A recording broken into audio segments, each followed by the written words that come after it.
And a very good evening to you. I'm Sophia Cambridge with this Sunday, June 18th, Father's Day edition of the CBC Evening News, and a happy Father's Day to all those fathers out there. Before we get to the Father's Day stories, though, a serious story: a tropical wave is approaching the island, and the Met Office is tonight warning Barbadians to prepare for adverse weather conditions. Meteorologist David Best joins us now to tell us about the system which we understand could develop into a tropical storm during the course of the day tomorrow. David, good evening. A very good evening to you, Sophie. And yes, the Atlantic is becoming heated. There is a strong tropical wave, and as a result, the National Hurricane Center, they're saying that the system has the potential to become a tropical storm in the next 48 hours or so. As a result, we at the Met Office have raised the warning for Barbados and for the windward portion of the island chain at this time. The 5 o'clock coordinates: 7.5 degrees north, 50.4 degrees west, or 815 miles to the east-southeast of Barbados. The system is presently moving rather rapidly to the west-northwest at 23 miles per hour, packing maximum sustained winds of 35 miles per hour, and there's some potential for strengthening. Now, indications are that the system could pass as much as 180 miles to the south of Barbados. Now, that is not cast in stone, but I'll give you further details in my segment. Sophie? Thank you so much, David. And despite that news, we also wish you a happy Father's Day today. In the meantime, we are hearing that rising sea levels due to climate change continue to place the island's coastline at risk. Sharika Griffith has the details. For the past few years, Baird has been collaborating with the Coastal Zone Management Unit on a coastal risk assessment and management program. According to Baird's CEO Kevin McIntosh, the findings are expected to help experts better predict and mitigate the impact of various weather systems. You'll definitely be better prepared with the data that you have in a number of ways in order to be able to forecast what might happen in an extreme event or in a disaster, number one. And number two, you can simulate and verify what was impacted and how it was impacted after the fact. So in future, each time something happens, you get better and better at forecasting what might happen, what should be changed to avoid that in the future. Despite what the name suggests, Director of the Coastal Zone Management Unit, Dr. Leo Brewster, explains that the project collects both data from the coast and inland. Predominantly natural events, things like storm waves, hurricane winds, earthquake, tsunami, the oil spills, inland flooding, coastal flooding, right? The intention being is that you're trying to be as comprehensive as possible in terms of addressing community vulnerabilities not only on the coastline but island-wide, because obviously when you're looking at something like earthquakes, you would realize that that's an island-wide phenomenon and hazard, and the same thing with hurricane winds. There's little surprise that the Department of Emergency Management is one of several agencies with plans to utilize the information to improve its response to disasters. The Department of Emergency Management has been intimately embedded in this whole process. They are very interested in seeing what the hazard, vulnerability and risk maps will look like for the island, and then they would then be able to use it, especially as it relates to evacuation planning, some aspects of management and shelter distribution across the island, those sort of things. So it's integral, especially in terms of their long-term objective of developing the department and, more importantly, their own ability to execute their work more effectively. The project is expected to be completed in the next 18 months. Sharika Griffith, CBC News. And as Barbadians join millions around the world to celebrate fathers, there is a renewed concern tonight about the island's declining population. The impact is reportedly being seen in our school system, and Education Minister Ronald Jones is worried. This is not the first time the Education Minister has spoken about the island's declining population. However, Mr. Jones is now particularly concerned about reports that the primary school population has decreased by 700 students over the last few years. He told a congregation at the Barbados Family Planning Association's 63rd anniversary service that it's time Barbadians do something about it. I'm hearing persons say, but I can't even feed a child. I can't even wear a child. And I am completely astounded that where there is even more, regardless of the challenges that we currently face, that we've taken a position that we cannot feed our offspring. That is exceptionally dangerous for a country where we say we cannot feed. It means that we've become selfish, that we're simply looking and taking care of our own singular needs. And that is unfortunate in a society. He says the country's current situation pales in comparison to challenges faced by Barbadians in years gone by.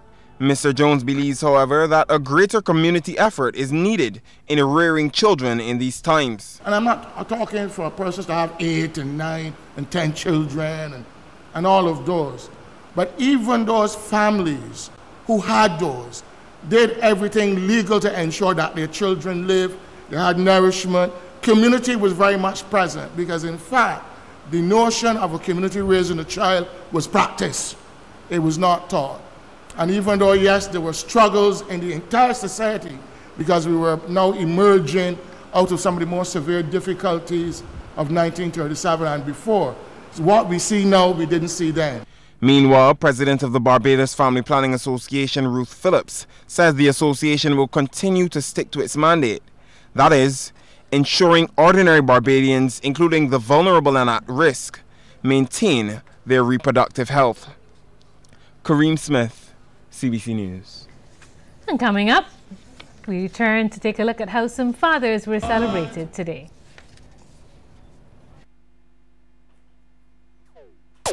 Are you positive? You are negative. HIV free. Are you positive? You are negative. Get tested and see. Are you positive? You are negative. Are you okay? Are you positive? You are negative.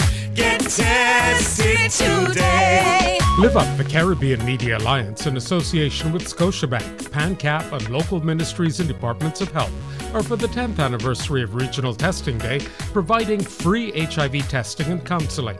Visit us online at iliveup.info for a schedule and full list of testing sites. Shouldn't you know your status? Live up for those you love, protect, and respect. Come on, get tested. Are you positive? You are negative. Live up today. The People's Business gets to the heart of the matter every Sunday at 8:05 p.m. Call us live at 228-5562 or 228-5563 or email us at talk@cbc.bb to share your questions or comments and to be part of the live discussion. That's The People's Business, Sundays at 8:05 p.m. on CBC TV8. The People's Business is made possible by our partners, Solar Dynamics, the most efficient energy systems. Starting June 25th on 100.7 QFM. If you had to be in a position to vote yes or no. Issues of the day. You can't live in a society where you don't feel like you're a part of the society. Matters that concern you. So we stop locking up people for having a split. The conversations that are buzzing everywhere. You need to bridge that disconnect between the have and the have not. Tune in to Walter Point 2, bringing clarity to national issues. Sundays 11 a.m. until 1 p.m. on 100.7 QFM with live viewing on CBC TV8.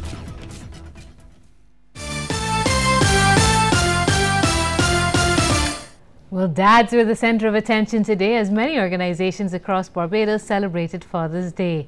One of these was the Ellerton Gospel Hall, where fathers were presented with tokens of appreciation in recognition of their roles and their contribution to their families.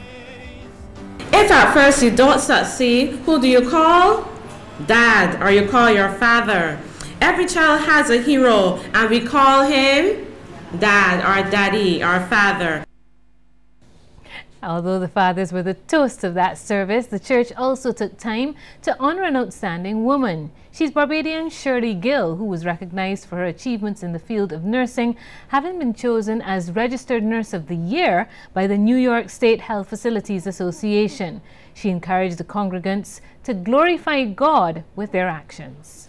If we touch someone, we who are nurses, a mere touch, and people say, "You are so gentle," those things are things that I believe God put within us to minister to others. When we, even if we are not nurses, whatever our profession is, may people know that the compassion that is within Christ is within us. Let our light shine so that men would see us and not say, oh, how wonderful we are, but would say, I wonder whose child that is, and then seek to know. And parents who have children with disabilities are being encouraged tonight not to give up on them. Lisa Lorde has more. There is hope for children with disabilities. That's the message coming from Family Service Counselor at the Sunshine Early Stimulation Center, Noemi White. She was speaking at the school's open day where parents got the opportunity to see the work their children are doing. The institution caters to children with special needs. There, students learn how to build their skills through play. Ms. White says children develop at different stages, and she believes that they should be given a chance. When their child is not developing the way that is expected, typically, they're getting a lot of feedback about what their child cannot do and cannot achieve, and where they are lagging behind expected development. So sometimes they really don't get to hear what their child can do or could do. And I think that's one big piece that is very important, is to give families hope, because as long as we don't put everything into it, we don't know. The counselor also says that parents should get help if they detect that their child has a disability. Follow your gut feeling. Very often we have the history of a mom or a dad or auntie or gran who had a feeling about something not being quite right, and they may have gone and seen a professional and were told, oh, it's okay, just wait, we'll just wait and see. We'll just wait and see what happens. It might just be a late bloomer or a late developer. And very often, especially with neurodevelopmental challenges such as autism spectrum disorder, early intervention is the key. Lisa Lorde, CBC News. And the sports news is coming up next with Sean Green.